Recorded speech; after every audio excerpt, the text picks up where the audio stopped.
सरपंच महोदया आदरणीय भाभी साहब कुंवर किरण लोकन सिंह जी भाटी, मेरे बड़े भाई और हमारे परिवार के गार्जियन आदरणीय पालीवाल जी, हमारे भाई साहब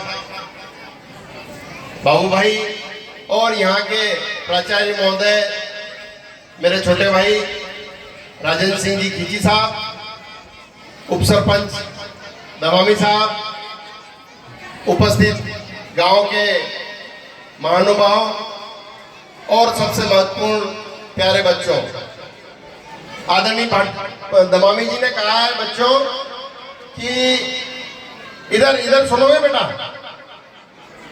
संचालक महोदय ने कहा है कि आखिरी में जो बोलता है ना उसकी बहुत बड़ी समस्या होती है। एक तो सारी चीजें दूसरे लोग बोल जाते हैं और सुनने के लिए भी बहुत कम लोग बचते हैं। तो मैं आपसे 5 मिनट से भी ज्यादा समय नहीं लूंगा।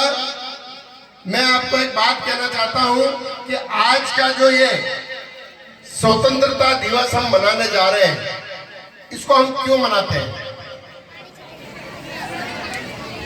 इस दिन हमारा देश आजाद हुआ है और जिन्होंने हमको आजादी दिलाई उनको हम याद करें। और हम बच्चों आपसे बात कर रहे हैं, हम लोग हमको भी इस जीवन में कुछ ऐसे काम करने चाहिए जिसके कारण हमारे रहते हुए और हमारे नहीं रहते हुए लोग याद करें। आज की युवा पीढ़ी से पूरे देश को उम्मीदें हैं, गांव को उम्मीदें हैं, आपके परिवार को उम्मीदें हैं। आपको उनकी उम्मीदों पे खरा उतरना ये आपकी जिम्मेदारी बनती है। एक किताब में मैंने पढ़ा है, डॉक्टर मर्फी लिखते हैं कि जब हम कोई चीज प्राप्त करने के लिए तय कर लेते हैं, जैसे एक पटिया पड़ा होता है जमीन पे और उस पटिये को के ऊपर चलने के लिए हम ये सोच लेते हैं कि इस पटिये के ऊपर हम आसानी से चल लेंगे, लेकिन उसी पटिये को 20 फीट ऊपर उठा दिया जाए और फिर आपको उस पर चलने के लिए कहा जाए तो आप क्या सोचोगे? गिर जाएंगे। आपकी चलने की जो सोच है उस पर गिरने की आपकी सोच भारी पड़ जाती है और आप गिर जाते हो। इसलिए आपको ये तय करना है कि पटिया कहीं भी रहे हम उस पर चल लेंगे।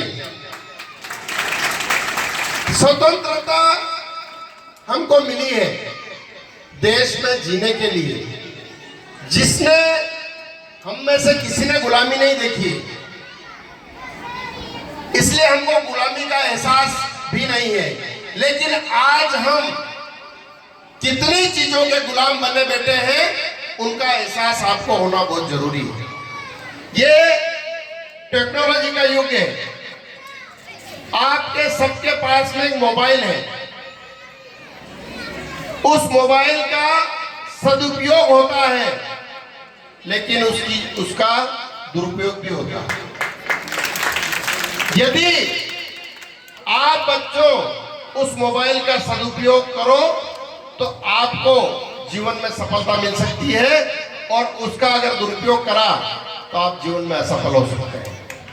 एक बच्ची यहां बोल रही थी, उसने कहा कि कुछ गलती हो जाए तो माफ करना। एक आजकल आपके चलन में ए प्लान और बी प्लान चल रहा है। जिंदगी में कभी भी अपने दिमाग से मैं ये नहीं सोचना कि मुझसे गलती होगी। आपसे गलती कभी नहीं होगी। आप जो भी करोगे अच्छा करोगे और जीवन में ए प्लान और बी प्लान कुछ भी नहीं होता है। जीवन में ए ही प्लान होना चाहिए, बी प्लान को दिमाग से निकाल दो। जो आपको बनना है वो आप बन के रहोगे, ये जीवन में ठान लेना चाहिए। आपने हमारी बात को सुना, इसके लिए बहुत बहुत धन्यवाद। जय हिंद, जय भारत।